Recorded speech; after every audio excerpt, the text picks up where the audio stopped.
I'm here at the site where the National Grid plan to build this converter station, and this is going to be quite a long film, but one of the most important I've ever made.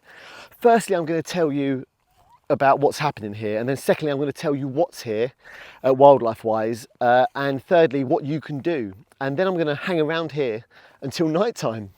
Now, this planned converter site is big. It's 100 feet high, covering about 15 acres, and much of the surrounding area will be destroyed and then covered in concrete with overhead cables, roads, and topped off with light pollution. And they're going to be importing electric and exporting electric, and it's going to be coming in from Pegwell Bay to the converter site. So this 6 hectares, this area is going to be utterly destroyed. They've already started with the drilling. You see all the samples down here. And then they're going to be running a cable towards the power station site, and that area is the most rich area in Thanet and one of the richest in Kent, and it's the last bit of wild in Thanet. And they're going to be digging a load of that up to run a cable. So now I've come to an area of about 75 acres of scrubland that's going to be destroyed.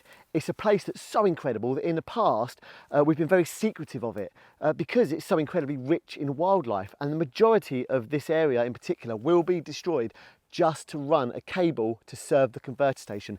Thanet Council have already given permission to the destruction of this triple SI site without anyone really realising. Oh, and part of this area used to be a nature reserve. Do you like my badge? Now, whenever there's development, we normally go to angle is to shout about what wildlife is there, but this place really is seriously biodiversity rich. The important thing is to remember that it is more about the importance of the habitat than what wildlife visits. And this habitat is golden. This is proper engagement with the natural world coming through here. I often have to come down, beating my way through all these brambles and stingers with a stick. So what wildlife do we get here, and what will be destroyed by this generator site? And I don't just mean this wildlife here, but this wildlife actually breeds here. Well, one of the most obvious is that clearing of this site will utterly be destroying a historic heronry just over there that contains about 15 nests and has served generations of herons and egrets.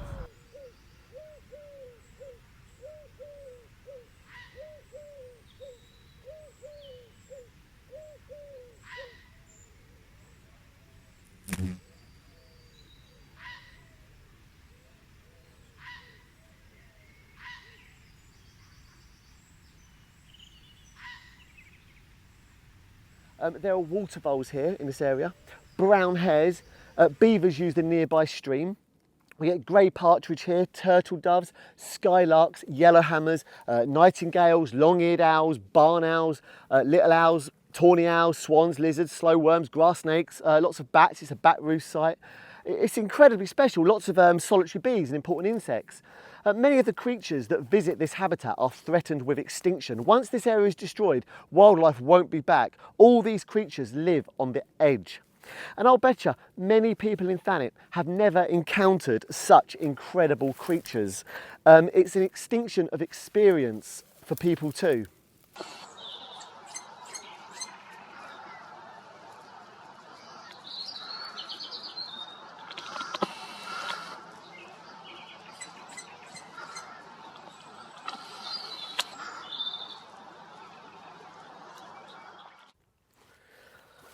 God, I'm so hot. It's October and it's like 26 degrees or probably more here. It's crazy. We absolutely have to fight for this kind of habitat. It really is irreplaceable. And we now live in a decisive decade for the future of humanity on the planet. No nature, no us. Insects have declined by 60% in the last 20 years. Over the last 50 years, we've lost 73 million birds from our skies. It's just crazy how we've lost like 69% of the world's wildlife in 50 years. I mean, it's just unbelievable. Only 4% of life on Earth is wildlife. The other 96% is us, our pets and livestock. Isn't that crazy when you really think about it? 14% of our priority habitats and just 7% of our native woodland is judged to be in a good condition. Nature is continuing to decline catastrophically. Thanet is one of the most nature depleted places in the UK. It's a tapestry of urban development and intensive farming. And the UK is among the most nature depleted countries in the whole world. Out of 218 countries in the world, the UK ranked 189th.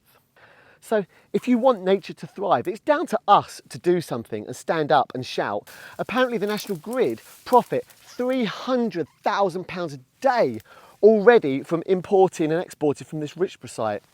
And it's big money and it's unregulated. Of course, you know, we need electric, but don't build here. Don't destroy this last wild in Thanet. Let's have a bit of a more detailed look of what's here. One particular big loss will be the loss of the nightingale. They breed here. They have declined by over 90% in the last few decades. Nightingale are incredible songbirds. Of the 5,000 odd songbirds in the world, nightingale have the most astonishingly rich repertoire. They're able to produce over 1,000 different sounds. That's compared with 340 by skylarks and about 100 by blackbirds. The nightingale is a bird deeply linked in UK culture and history. He singeth the summer in full-throated ease. When you hear a nightingale, it's like nothing else in the world. It's just incredible. It sends a shiver down your spine.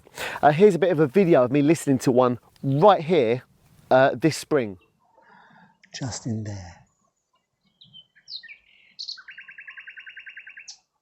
That is a nightingale.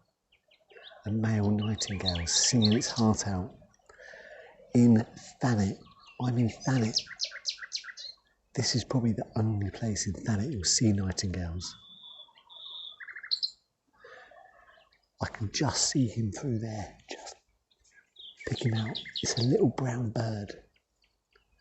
Not that exciting to look at, but the song is absolutely incredible.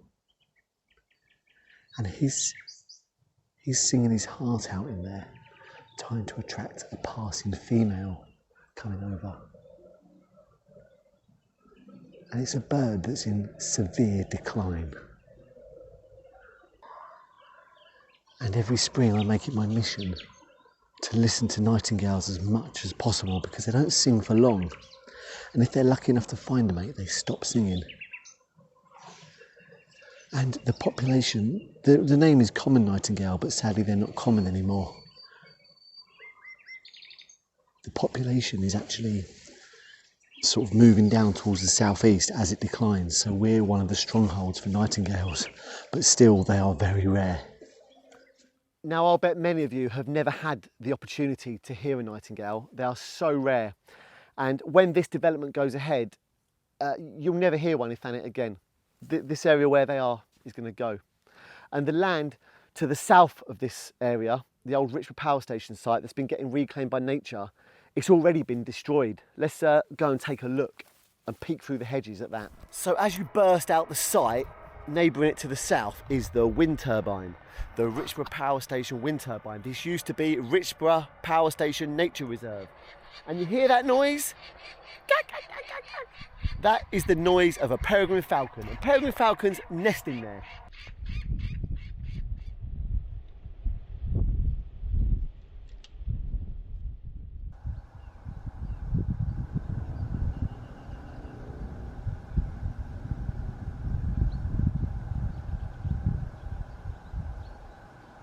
And there you go, on cue as ever is the raven. Ravens also nest in there because I found a fledgling at the base this summer. So the amount of destruction at the footprint of this turbine and the surrounding area is going to have an effect on the peregrine and the raven that are nesting in there. And I'm also told they're going to be removing it. Down here I've also had owls, and this is a great corridor for bats. A lot of the destruction has already started, and I can't actually go in there now because it would be trespassing. So as always, you can't normally get in there to see the destruction because they fence it all off and have cameras up. But it used to be really wildlife rich. I'm right in the middle of the scrub now, and I've got my drone up. You probably can't even see me in here.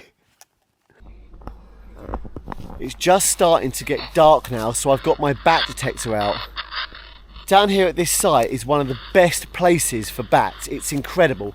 And this corridor that I walk up used to be the railway line. And you've got, so you come across the odd sleeper and there's dips and gravel either side because this was a railway line and it used to deliver coal and coke to the power station site as well. But now bats hunt down here along the top of these hedges and it's absolutely thriving with bats, this area. And there's even a lot of bat boxes which have been destroyed and taken down that were in use by bats down there. And bats are a very well protected species, but time and time again they're destroyed and disturbed. Now it's early October, so there's not going to be much bat activity because they go into hibernation early October. But of course, with the ridiculously warm year after year, how much warmer it is, and the warmest September on record, they might go into hibernation a bit later if there's enough insects about. But yeah, let's see what bats we get tonight. Yes, I've got one. I've got a bat. See it coming up on the screen? It's a common pipistrelle. And this ultrasonic microphone can pick it up even when I can't see it. It's darting up and down here. And you can hear the little contact call. And it speeds up its sonar impulses as it gets closer. It seems to have gone now. Now it's so dark, I've got to try and find my way back. Let's fight this war on nature.